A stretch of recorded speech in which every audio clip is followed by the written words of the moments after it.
ভোরবেলা কুয়াশার মধ্যে ধানক্ষত্তি রেশের পাশে শান্ত হয়ে যায়। জীবনের আসল সুখ এখানেই। এই যে চা খাচ্ছি। ওয়াও, তোদের তো কবে চা খাচ্ছি? অবাক মানে, হ্যাঁ খুবই অবাক। 1 2 3 শুরু করি। আরো জোরে নাচাও। ভুল মামা এই ভারী বস্তা তুলে না ভাই। এই দেখো তো একটু দা। ওয়াও ওয়াও, অসাধারণ শক্তি। ওটা ওইদিকে রাখো। এই নাও। হালকা বাতাসটা বেশ ভালো লাগছে। নদীর পাশে বসে আকাশ দেখতে কি শান্তি, মন ফ্রেশ হয়ে যায়।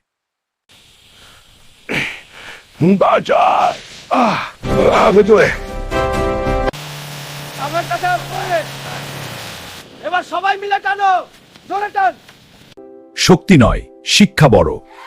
হ্যাঁ, আমি হুল্ক মোটা, কিন্তু মনে রেখো শিক্ষাই আসল শক্তি। ইফতারের সময় খেজুর হাতে হুল্ক মামা, মজা।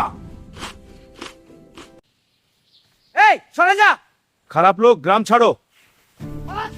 এই যা।